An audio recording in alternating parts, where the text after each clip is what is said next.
परिवार के अध्यक्ष आदरणीय बाबा जी, यहाँ उपस्थित दूर दूर से हमारे साथ भी चलकर आए और गांव भोगपुर की क्रांति की भूमि कहूँगा मैं तो, क्योंकि आज क्रांति की शुरुआत इस भोगपुर गांव से हो रही है, जिसका उद्देश्य है दहेज मुक्त समाज, शिक्षित समाज, जिसके आज आयोजक भाई परवीन भाटी जी, मैं भाई से जिक्र कर रहा था 15 दिन पहले मैंने एक ही सोशल मीडिया पे डाली कि मैं समाज के बीच में पहले मैं समाज अपने युवा साथियों से राय लेना चाहता हूँ कि मैं किस विषय पे काम करूँ। आपकी जानकारी के लिए बता दूं, हमारे पश्चिम उत्तर प्रदेश में मीरपुर गांव एक ऐसा ऐतिहासिक गांव है जहां पर आज तक ना तो कोई लहसुन खाता, ना कोई प्याज खाता, ना कोई बीड़ी पीता, ना कोई दारू पीता, ना कोई मुर्गा खाता। इतना पवित्र गांव पूरे देश की भूमि में कहीं नहीं है। वहां के हमारे राष्ट्रीय अध्यक्ष भाई सोनू गुर्जर जी है, तो उन्होंने मुझे राष्ट्रीय वीर गुर्जर सेना के राष्ट्रीय युवा मोर्चा की राष्ट्रीय अध्यक्ष नियुक्त किया। अब मैंने विचार भाई परवीन जी से भी लिया, क्योंकि मैं बड़े भाई मानता हूं और आने वाले समय में बहुत कुछ उनसे भी मुझे सीखने को मिलेगा। तो मैंने सोशल मीडिया पे एक वीडियो डाली कि हम समाज को किस दिशा में काम करें, समाज को लेकर किस दिशा में हम लोग काम कर सकते हैं। तो 90 से 95% हमारे युवा साथियों का यही विचार है कि आप शिक्षा और सिर्फ दहेज का काम करो। अगर समाज को जगाना है, समाज को बचाना है, तो आपको दहेज मुक्त समाज, शिक्षित समाज बनाना पड़ेगा। यूं तो अभी हमारे महोदय संचालक महोदय जी कह रहे थे कि बहुत पहले से क्रांति हम भी देखते आ रहे हैं। दुजाना गांव से हमारे मौजूराम मास्टर जी है और सादरपुर बाबू जी के प्रधान जी जी सादरपुर से प्रधान जी के भी अवसर हो गए। काफी लोगों ने दहेज के लिए बड़े स्तर पर काम करा, लेकिन मैं आज आपको विश्वास दिला के जाता हूँ, मैंने जीवन में जो काम किया है ना, कभी पीछे मुड़ के मैंने नहीं देखा। और पूरे पश्चिम उत्तर प्रदेश के साथ साथ पूरे देश के गुर्जर समाजों में मेरा अपना ग्रुप है गौ सेवा का, और 2 महीने के अंदर पूरे देश में एक टीम गठित कर दूंगा। और उसको लेकर पहले हम शुरुआत अपने जिले से करेंगे, क्योंकि अभी 26 तारीख में एक कार्यक्रम था, उसमें तकरीबन 50 से 60 लोग हम अंदर थे। तो मेरी ऐसी वहाँ मेरठ के भाइयों के साथ वहाँ जिक्र हो रहा था, शादी ब्याहों पे वहाँ जिक्र चल गया। तो मैं उनसे पूछ रहा था कि भाई आप लोग नवेड़ा से रिश्ता क्यों नहीं जोड़ते, संबंध क्यों नहीं जोड़ते।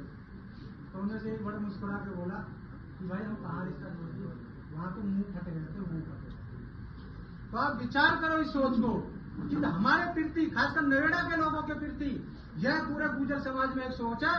तो हम आज ये प्रण करके जाएंगे यहाँ से कि इस सोच को मिटाना है हमें। अभी गाँव कल मेरी बात हो रही थी, गाँव कैनोराला में हमारे मित्र भी है डॉक्टर संजीव, आए भाई भाटी नहीं आए। उन्होंने अभी एक शुरुआत करी है, 4 नवंबर के साथ उनके यहाँ शादी है। तो उन्होंने एक शुरुआत करी है कि अपने बेटे की शादी 100 रुपए से कराएंगे। बात अच्छी है, बुरी है? बहुत बढ़िया। तो जब हमारे बीच में एकता ही नहीं होगी तो हम किसी मुद्दे पर चर्चा ही नहीं कर सकते। आज ये जो क्रांति की शुरुआत हो रही है, इसकी शुरुआत आप लोग कर रहे हैं, युवा पीढ़ी कर रही है। जब तक युवा पीढ़ी आगे नहीं आएगी, जब तक समाज नहीं सुधरेगा।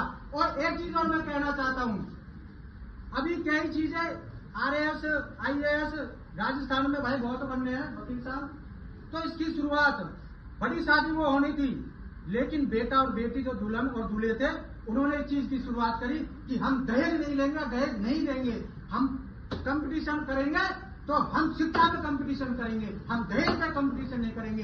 क्योंकि दिल्ली NCR खासकर नोएडा क्षेत्र में आज के समय में चाहे जमीन बेचनी हो, चाहे प्लॉट बेचना हो, सिर्फ एक होड़ मची हुई है, एक कंपटीशन हो रखा है कि आप स्कॉर्पियो दे रहे हो तो मैं फॉर्च्यूनर दूंगा, तो फॉर्च्यूनर दे रहे हो तो मैं लेजेंडर दूंगा।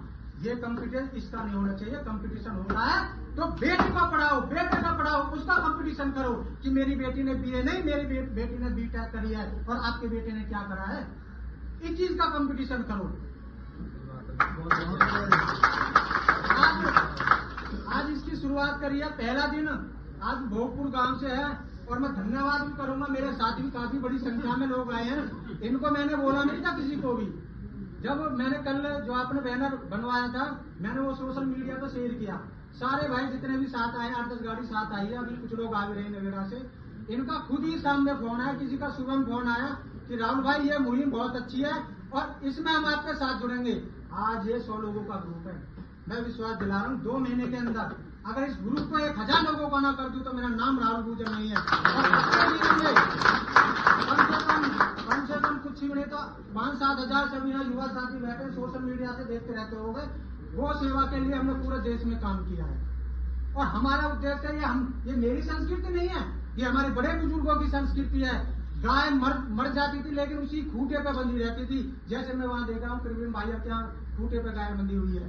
आज क्या करते हैं कि दूध पीने के बाद गाय को दर की ठोकर खाने के लिए छोड़ देते हैं। जिन्होंने जब गाय मर भी जाती थी उसको अपने ही घेर में उसको दबाते थे। आज लोग सिर्फ एक दूध के उद्देश्य, दूध के लालच से हम लोग गाय को पालते हैं, दूध देने के बाद उसको छोड़ देते हैं। हमारा मिशन 10 साल से चल रहा है गौ माता को राष्ट्र माता का दर्जा मिले, जिससे हर गांव में गौशाला का गठन हो।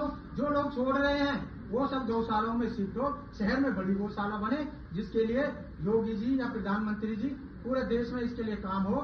जो गौशालाओं में जो आज लापरवाही हो रही है उसके लिए काम हो, इसका एक अलग से गठन हो, तो इसके लिए हम काम कर रहे हैं। दूसरी बात साथियों,